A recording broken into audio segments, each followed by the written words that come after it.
starting a record, really. You know, I'm always searching for like the high sort of sparkly frequency, bells. yeah. Like, you know, it's like fairy dust on the tracks. And also, spatially, it kind of lends to our general technique of playing something real pretty on the keyboard and then passing it over to Gregor, who will...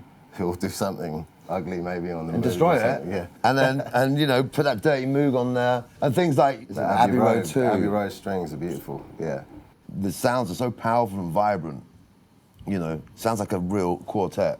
There's definitely a pile of other stuff we want to just revisit where we've got strings on, just because there's so much more kind of expressive, you know, tones you can get, and all the, you know, staccato, pizzicato, all those kind of different expressions are way more detailed. That can be the bright, and then the rest and the drums can come in that will have that texture that brings it into like maybe a Mobb Deep meets Dr. Dre meets, you know, a soundscape that you're gonna want to hear.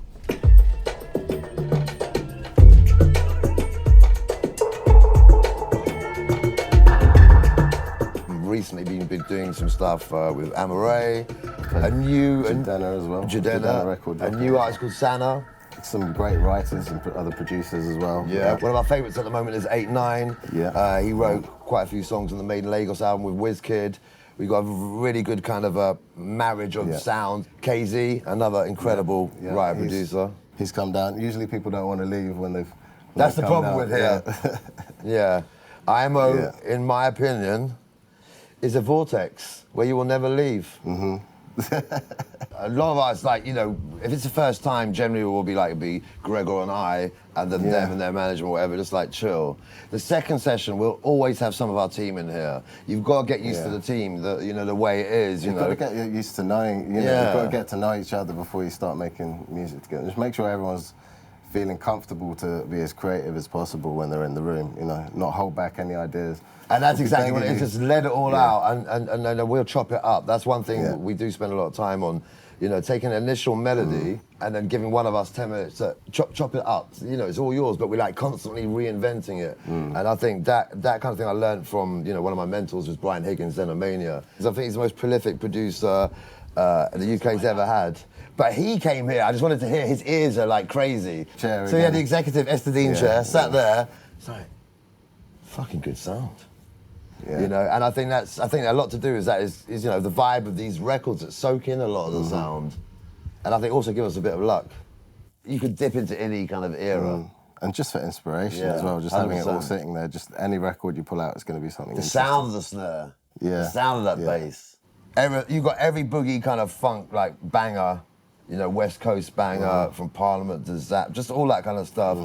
Through like all the classic golden age of hip hop, I'd say like what's that, 88 to 92, then, you know, following on from the next era, 95 to 98, which is Biggie, you know, Bad Boy, Death Row, into 2001. Yeah, we did find one. We found like the early Wu-Tang 12, we'll have to go through you know, the promo companies, you know, spiel of like, it's out in February, get your Valentines as well as Wu-Tang.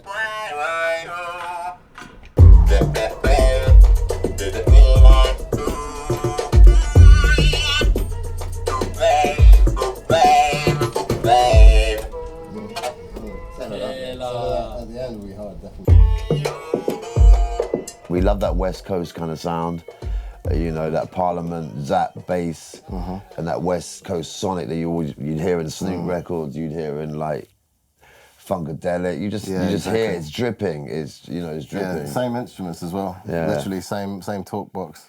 Coupled with the kind of all the same tools, you know. But yeah, we don't like to spend too long fiddling on certain ideas and like tweaking into detail, you know, snare sounds or kick sounds. We just get something we're happy with and 100%. Get it to a point where you know if the track's going to work or not. Or if there's an audience in here and suddenly their neck is snapping back, you know it.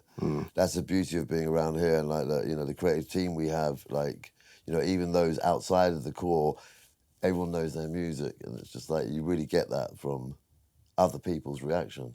But yeah, it's incredible. You never know who's going to come around here. Kaz will bring Star, who manages Gorillaz and FKA Twigs. Something will happen from that, and it's very much like that. Yeah, I think people's reaction and people's vibe help a lot with your music. One thing I'm excited about is about these new plugins is you can start just from the strings. You can. If it's sounding rich like that and when you hit it and it's just really, you know, your fingers are feeling and you're getting used to it, I think you'll get some really punchy stuff coming out there because it's poking out. They layer up pretty well as well, you know, just bring up each different section. They do gel very nicely, And like, if you really stick to the plan, you can make a Bruno Mars sounding record, which really is a Teddy Riley sounding record or a Bobby Brown sounding record. You know what I mean? But they just get the sonic so right, the quality of sound. I think we are going to delve more into that because it's crazy the things you pick up. Hey guys, just like to introduce you to the equation. We have Desiree Doherty right here. 5, member of IMO, signed to IMO, already released a couple of EPs. You know, we're lucky enough to be in, you know, one of the most creative parts of London in terms of Portobello Road has been a creative part of London for decades. The music is definitely the biggest part of it. We're all musicians in our own way. We created this room and it's kind of developed its own life and energy, and it somehow reverberates around London, and we end up attracting, without necessarily inviting people.